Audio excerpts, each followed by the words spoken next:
10th class chapter 8 जो माखनलाल चतुर्वेदी जी का है, उसमें दो कविताएं आपकी, पुष्प की अभिलाषा और जवानी। जवानी वाला जो सिलेबस है आपका 30% में कटा है, उसमें कट चुका है। तो केवल परीक्षा के लिए हमें जो पढ़ना है वो पुष्प की अभिलाषा पढ़ना है। तो देखिए यहाँ से, चाह नहीं मैं सुरवाला के गहनों में बूंदा जाऊं, चाह नहीं प्रेमी माला में बिंद प्यारी को ललचाऊं। मतलब चाह नहीं मैं सुरवाला के गहनों में गूंदा जाऊं, चाह नहीं प्रेमी माला में बिंद प्यारी को ललचाऊं, चाह नहीं सम्राटों के सब पर ही है हे हरि डाला जाऊं, चाह नहीं देवों के सिर पर चढ़ूं भाग्य पर इचलाऊं, मुझे तोड़ लेना बनमाली उस पथ पर देना तुम फेंक, मातृभूमि पर शीश चढ़ाना जिस पथ जावे वीरने। तो इसमें जो माखनलाल चतुर्वेदी जी हैं, उन्हें पुष्प की अभिलाषा को वर्णित किया है कि पुष्प की क्या अभिलाषा है।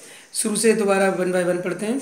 चाह नहीं मैं सुरवाला की ज्ञान बूंदे जाऊं। पुष्प कहता है मेरी ऐसी अभिलाषा नहीं है, मेरी ऐसी कामना नहीं है, इच्छा नहीं है कि मैं जो देव कन्या है उसके आभूषणों में जड़कर उसकी सुंदरता बढ़ाऊं।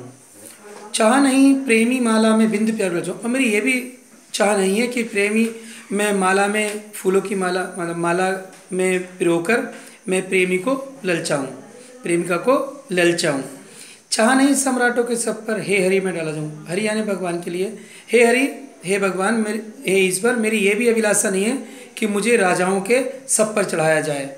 चाह नहीं देवों के सिर पर चढ़ूं भाग्य पर हिटलाऊं। और मेरी ऐसी भी चाह नहीं है कि मैं देवताओं के सिर पर चढ़ाया जाऊं और अपने भाग्य पर हिटलाऊं, अपने भाग्य पर घमंड करूं।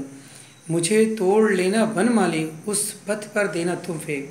हे बनमाली, जो माली होता है, जो फूलों की रखवाली करता है, जो बेचता है फूल और तोड़ता है, देता है दूसरों को, तो फूल उससे कहते हैं हे बनमाली हमें तोड़कर तुम उस पथ पर फेंक देना, मातृभूमि पर शीश चढ़ाना जिस पथ जावे वीरने।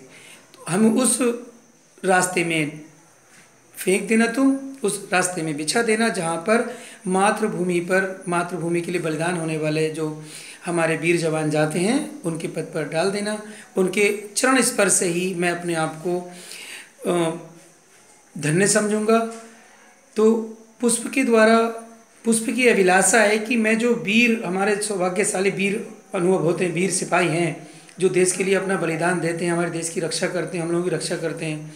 तो फूल की अभिलाषा है कि मैं सिर्फ मेरा जीवन और मेरी अभिलाषा ये है मेरे जीवन की कि मैं वीर जो जवान जाते हैं उनके चरणों में गिरूं, उनके चरणों को स्पर्श करूं, जिससे कि उनके लिए मेरी सच्ची श्रद्धांजलि होगी।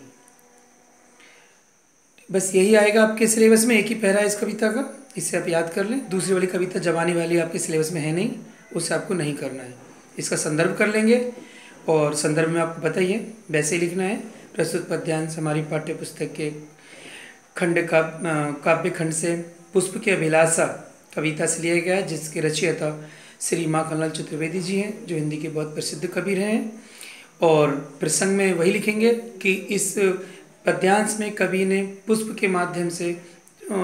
अपने माध्यम से पुष्प की अभिलाषा को बताया है कि वो बलिदान होने के लिए प्रेरणा देता है। एक छोटा सा पुष्प जब देश के लिए बलिदान होने की अभिलाषा रखता है, तो हमें भी अपने देश के लिए बलिदान और अपने सबको निछावर करने की इच्छा रखना चाहिए। ठीक है।